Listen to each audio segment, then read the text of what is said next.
بسم اللہ الرحمن الرحیم۔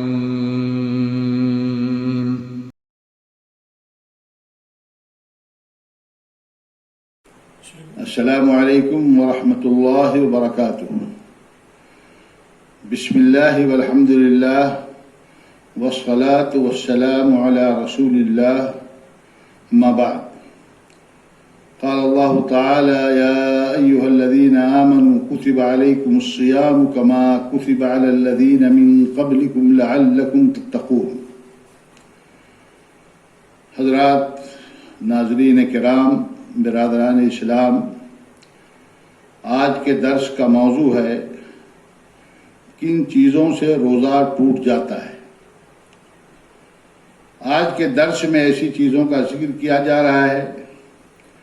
جن سے روزہ فاسد ہو جاتا ہے۔ ان میں اکثر ایسی ہیں جن پر صرف قضا واجب ہوتی ہے، جبکہ ایک صورت میں قضا کے ساتھ کفارہ بھی ضروری ہے۔ نمبر 1، قصداً جان بوجھ کر کھا پی لینا۔ یعنی اگر کوئی شخص قصداً جان بوجھ کر کچھ کھا پی لے تو اس کا روزہ ٹوٹ جائے گا، اور رمضان کے اس روزے کی قضا بعد میں ضروری ہے۔ البتہ بھول کر یا غلطی سے کچھ کھا پی لے یا زبردستی اسے کھلا دیا جائے یا کچھ پلا دیا جائے تو اس کا روزہ فاسد نہیں ہوگا، اس کا روزہ درست مانا جائے گا۔ اس لیے اس پر نہ قضا ہے نہ کفارہ۔ ابن ماجہ، طبرانی اور حاکم وغیرہ کے اندر حضرت ابن عباس رضی اللہ تعالی عنہما کی ایک مرفوع حدیث میں اس بات کی صراحت موجود ہے کہ بھول چوک اور اسی طریقے سے اس عمل پر جو عمل کسی انسان سے جبراً زبردستی کرایا جائے، کوئی مواخذہ اللہ رب العالمین کے ہاں نہیں ہوگا۔ دوسری چیز جس سے روزہ ٹوٹ جاتا ہے وہ یہ ہے کہ اگر کسی روزے دار کو خود بخود قے ہو جائے تو اس کا روزہ درست ہوگا، اس کے اوپر قضا نہیں ہے، کفارہ نہیں ہے۔ لیکن اگر کسی نے جان بوجھ کر قے کیا تو اس کا روزہ ٹوٹ جائے گا، اور اس روزے کی قضا واجب ہے، جیسا کہ حضرت ابو ہریرہ رضی اللہ تعالی عنہ سے مروی ہے کہ نبی کریم صلی اللہ علیہ وسلم نے فرمایا کہ من ذرأہ القیء فلیس علیہ قضاء ومن استقاء عمدا فلیقض۔ یہ ابو داؤد، ترمذی اور حاکم کی صحیح درجے کی روایت ہے کہ اللہ کے نبی صلی اللہ علیہ وسلم نے فرمایا جس پر قے غالب آ جائے، یعنی خود بخود قے ہو جائے، تو اس کے اوپر قضا نہیں ہے، یعنی اس کا روزہ فاسد نہیں ہوگا، اس کا روزہ نہیں ٹوٹے گا۔ لیکن جس نے جان بوجھ کر کے قے کیا تو اللہ کے نبی صلی اللہ علیہ وسلم نے فرمایا کہ اسے اپنے اس روزے کی قضا کرنی پڑے گی، اس لیے کہ اس کے اس عمل کی وجہ سے اس کا روزہ فاسد ہو گیا۔ تیسری چیز، ہماری ماؤں بہنوں کو، خواتین کو اگر نفاس یعنی ولادت کے بعد والا خون آ جائے یا مہینے والا خون جسے حیض کہا جاتا ہے، حیض کا خون آ جائے تو ان کا روزہ درست نہیں ہوگا، ان کا روزہ ٹوٹ جائے گا۔ اور ایسی عورتوں کو ایام نفاس یا ایام حیض کے چھوٹے روزوں کی بعد میں قضا کرنی ہوگی۔ یہ بات بھی ذہن نشین رہے کہ اگر حیض کا خون یا نفاس کا خون رمضان کے اندر سورج ڈوبنے سے چند منٹ پہلے بھی آ جائے تو اس دن کا روزہ نہیں مانا جائے گا، اور اس دن کا روزہ فاسد ہو جائے گا، جس کی قضا ضروری ہے۔ نمبر 4،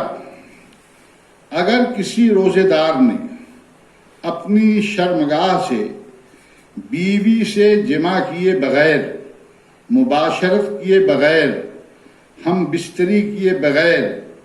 کسی غیر فطری طریقے سے مادہ تولید یعنی منی خارج کر دیا تو اس کا روزہ بھی فاسد ہو جائے گا اور اس پر بھی قضا ہے۔ ویسے بھی یہ عمل فی نفسہ ہی غیر فطری اور ناجائز ہے، جس سے روزے دار اور غیر روزے دار سب کو اجتناب کرنا چاہیے۔ خصوصاً روزے کی حالت میں اس عمل کی شناعت و قباحت میں اضافہ ہو جاتا ہے۔ البتہ اگر کسی کو احتلام ہو جائے اور خواب کی حالت میں، نیند کی حالت میں منی خود بخود نکل آئے یا مزید خارج ہو جائے تو اس سے روزہ فاسد نہ ہوگا، اس لیے کہ اس سے بچنا انسان کے بس سے باہر ہے، اور اللہ رب العالمین نے فرمایا ہے لا یکلف اللہ نفسا الا وسعها۔ پانچویں چیز یہ ہے کہ چونکہ روزہ کے اندر نیت ایک بنیادی رکن ہے اور نیت کے بغیر روزہ درست نہیں ہوگا، اس لیے بعض فقہا کا خیال ہے کہ اگر کسی نے روزہ توڑنے کی نیت کر لی تو اس کا روزہ بھی ٹوٹ جائے گا، چاہے وہ کچھ کھائے پیے نہ، اور نہ کوئی ایسا عمل کرے جس سے روزہ ٹوٹ جاتا ہے۔ علامہ سید ثابت رحمہ اللہ نے فقہ السنہ جلد اول میں اس بات کا ذکر کرتے ہوئے لکھا ہے کہ روزہ کی نیت توڑ دینے سے روزہ لامحالہ فاسد ہو جائے گا، ایسی صورت میں بھی قضا ہے۔ چھٹی چیز جو سب سے زیادہ اہم ہے کہ اگر کسی شخص نے رمضان کے مہینے کے اندر دن میں بیوی سے ہم بستری کر لی تو اس کا روزہ باطل ہو جائے گا اور اس پر قضا کے ساتھ کفارہ بھی لازم ہوگا، یعنی اس کے لیے ضروری ہے کہ رمضان کے بعد اس دن کے روزے کی قضا کرے، اور چونکہ اس سے یہ گناہ سرزد ہوا ہے اس لیے اس گناہ کا کفارہ بھی ادا کرے۔ کفارہ یہ ہے کہ یا تو وہ ایک گردن آزاد کرے، یا 2 ماہ مسلسل روزہ رکھے، یا 60 مسکینوں کو کھانا کھلائے، جیسا کہ صحیحین اور سنن میں حضرت ابو ہریرہ رضی اللہ تعالی عنہ کی روایت میں اس بات کی صراحت موجود ہے۔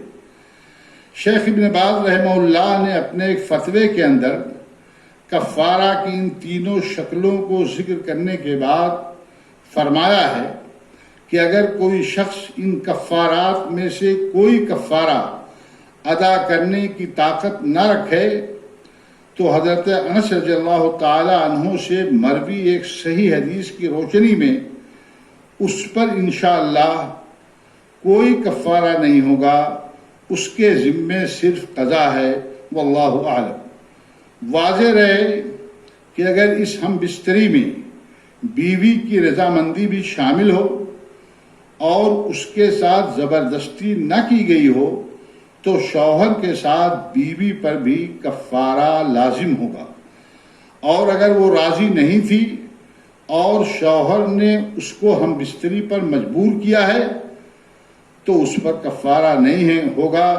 واللہ اعلم بالصواب۔ اللہ تعالی مسلمانوں کو ان مفسدات صوم سے محفوظ رکھے اور سنت کے مطابق روزے کی توفیق عطا فرمائے اور ہمارے روزوں کو شرف قبول بخشے، آمین۔ وآخر دعوانا ان الحمد للہ رب العالمین، والسلام علیکم ورحمۃ اللہ وبرکاتہ۔